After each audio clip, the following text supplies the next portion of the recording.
11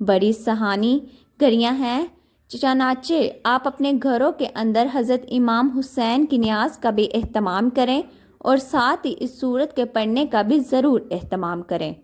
اس عمل کو مکمل سن کر اور سمجھ کے کیجیے گا، انشاءاللہ آپ کی نسلیں آباد ہو جائیں گی اور آپ کا مقدر سنور جائے گا، آپ کی زندگی سنور جائے گی، آپ کے حالات بدل جائیں گے، کیونکہ یہ 3 دن بڑے ہی اہم دن ہوتے ہیں۔ اس عمل کو اپنے پاس لکھ کر محفوظ کر لیں اور اپنے تمام دوست احباب تک بھی میری یہ ویڈیو ضرور پہنچائیے، جو اس وقت مشکلات کا سامنا کر رہے ہیں اور پریشانیوں کا سامنا کر رہے ہیں۔ ان کو بھی یہ پیغام اور یہ سورت ضرور پہنچائیے تاکہ وہ بھی اس سورت کو پڑھ کر اپنا مقدر سنوار سکے، اپنی مشکلوں کو آسان کروا سکے، اپنی حاجتوں کو اللہ تبارک تعالیٰ کی بارگاہ سے پورا کروا سکے۔ جان لیجئے کہ امام علیہ مقام کی شہادت تحریک کے اندر ایک ایسی شہادت ہے کہ اس جیسی شہادت نہ پہلے کبھی ہوئی اور نہ ہی قیامت تک کوئی اور ہو سکتی ہے، کیونکہ حضرت امام حسین کے بارے میں نبی کریم صلی اللہ علیہ وآلہ وسلم نے خود فرمایا کہ جب امام حسین رضی اللہ عنہ کی پیدائش ہوئی،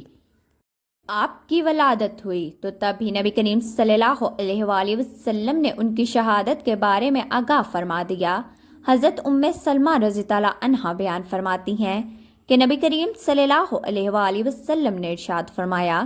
کہ ابھی ابھی جبرائیل امین نے مجھے یہ اطلاع دی ہے کہ میرا یہ فرزند سرزمین فرات میں شہید کیا جائے گا۔ میں نے جبرائیل علیہ السلام سے کہا کہ اس کے مقتل کی مٹی دکھاؤ، پس وہ مٹی لائے اور پھر وہ مٹی نبی کریم صلی اللہ علیہ وآلہ وسلم نے سلمہ رضی اللہ عنہا کو دی اور فرمایا کہ جب یہ مٹی سرخ ہو جائے تو سمجھ لینا کہ میرے بیٹے کو شہید کر دیا گیا ہے۔ المومنین حضرت سلمہ رضی اللہ عنہا بیان فرماتی ہیں کہ میں نے اس مٹی کو شیشے میں ڈال دیا، اور جب امام علیہ مقام عرض کربلا میں شہید ہوئے تو وہ مٹی مدینہ پاک میں خون بن گئی تھی، اور جب میں نے اس مٹی کو خون بنتے ہوئے دیکھا تو مجھے پتہ چل گیا کہ آج امام علیہ مقام حضرت امام حسین رضی اللہ عنہ کو شہید کر دیا گیا ہے۔ فرماتی ہیں کہ دوپہر کا وقت تھا، میں اپنے گھر میں سوئی ہوئی تھی تو نبی کریم صلی اللہ علیہ وآلہ وسلم میرے خواب میں تشریف لاتے ہیں۔ آقا صلی اللہ علیہ وآلہ وسلم کا سر مبارک گرد آلود تھا۔ میں نے حضور صلی اللہ علیہ وآلہ وسلم کی بارگاہ میں عرض کیا کہ یا رسول اللہ صلی اللہ علیہ وآلہ وسلم، اس حال میں کیسے آنا ہوا؟ تو آپ صلی اللہ علیہ وآلہ وسلم نے فرمایا کہ میرے بیٹے امام حسین کو آج کربلا کے اندر شہید کر دیا گیا ہے۔ یہ شہادت اتنی دردناک تھی کہ امام حسین نے اپنے چھوٹے چھوٹے بچوں کو اللہ کے راستے میں قربان کر دیا، اور حضرت امام حسین رضی اللہ عنہ کے سر اقدس کو 3 دن تک یعنی 10، 11 اور 12 محرم کے دن نیزے کی نوک پر چڑھا کر دمشق کے بازاروں میں پھرایا گیا، اور یہاں تک کہ آپ کے سر انور کی شان یہ ہے کہ جب آپ کے سر انور کو 3 دن تک دمشق کے بازاروں میں گھمایا گیا تو اس وقت آپ کے بارے میں ایک راوی کہتے ہیں کہ اس وقت میں نے حسین کے سر انور کو نیزے پر چڑھتے ہوئے دیکھا۔ میں اس وقت دمشق میں تھا اور آپ کے سر انور کے سامنے کھڑا ہو کر ایک آدمی یہ سورت پڑھ رہا تھا۔ پھر جب وہ ایک الفاظ پر پہنچا، ترجمہ: کیا تو نے نہ جانا کہ بے شک اصحاب کہف اور رقیم ہماری پریشانیوں میں سے ایک عجوبہ تھے؟ جب اس آیت مبارک پر وہ شخص پہنچتا ہے تو امام حسین رضی اللہ عنہ کے سر اقدس سے قرآن پاک کی تلاوت کی آواز آتی ہے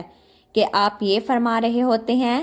اے اصحاب کہف کے بارے میں کہنے والوں، میرا قتل کیا جانا اور میرے سر کا نیزے پر چڑھایا جانا یہ اس سے بھی زیادہ عجیب تر ہے۔ کہنے والے کہتے ہیں کہ امام حسین کا قتل کیا جانا اور آپ کے سر انور کو تن سے جدا کر کے نیزے کے نوک پر چڑھانا، پھر دمشق کے بازاروں میں گھمایا جانا، یہ اصحاب کہف کے واقعے سے بھی عجیب تر ہے۔ تو ناظرین، جان لیجئے کہ یہ سورت مبارک سورت کاف ہے۔ جو لوگ بھی سورت کاف کو اپنے گھروں میں اس کی تلاوت کا اہتمام کرتے ہیں، جو طریقہ ابھی میں آپ کو بتاؤں گی، اس طریقے کے مطابق پڑھیں گے تو انشاءاللہ جو کچھ بھی اس سورت کے بارے میں بیان کیا گیا ہے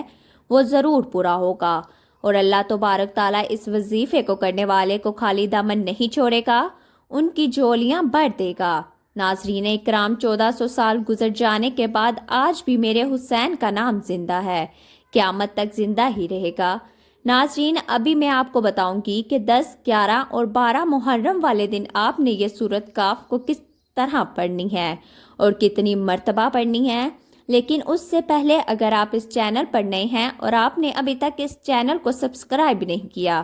تو خدارہ اس چینل کو ابھی سبسکرائب کر لیں، کیونکہ ایسے بہت سے وظائف، بہت سے اعمال آپ کے حوالے ڈیلی بیسس پر میں کرتی رہوں گی۔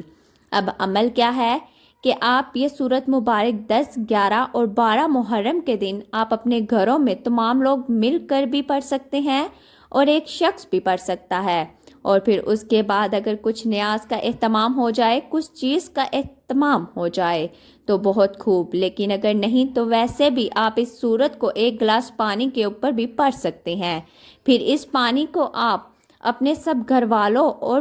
بیوی بچوں کو پلا دیں۔ اگر آپ گھر میں نہیں تو تصور میں اپنے گھر کے اوپر دم کر دیں اور اپنے بچوں کے اوپر بھی تصور میں دم کر دیں۔ اس کے شروع اور آخر میں درود ابراہیمی پڑھنا ہے جو ہم لوگ نماز کے اندر پڑھتے ہیں۔ درود میں حضرت ابراہیم علیہ السلام اور ان کی آل کا ذکر ہے، اسی طرح نبی کریم صلی اللہ علیہ وآلہ وسلم اور آپ کی آل کا ذکر ہے۔ گزارش ہے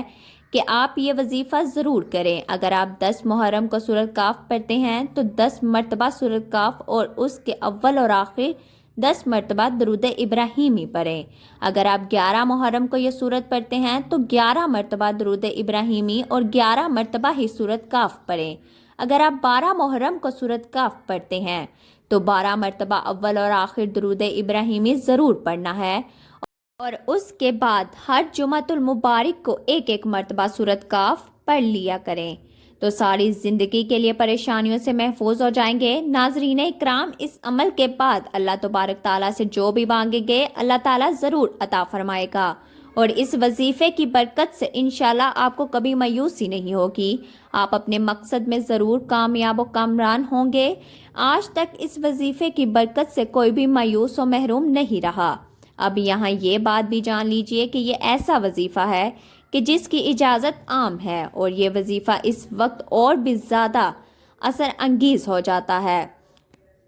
پر تاثیر ہو جاتا ہے جب آپ اس کے بارے میں اپنے تمام اہل و عیال اور تمام دوستوں کو بتائیں گے۔ خود بھی ضرور یہ وظیفہ کریں اور تمام جاننے والوں کو بھی یہ وظیفہ ضرور بتائیں۔ آپ کے بتائے جانے پر جتنے زیادہ سے زیادہ لوگ اس وظیفے کے اس عمل کو کریں گے تو اتنی ہی زیادہ یہ وظیفہ آپ کے لیے کام کرے گا۔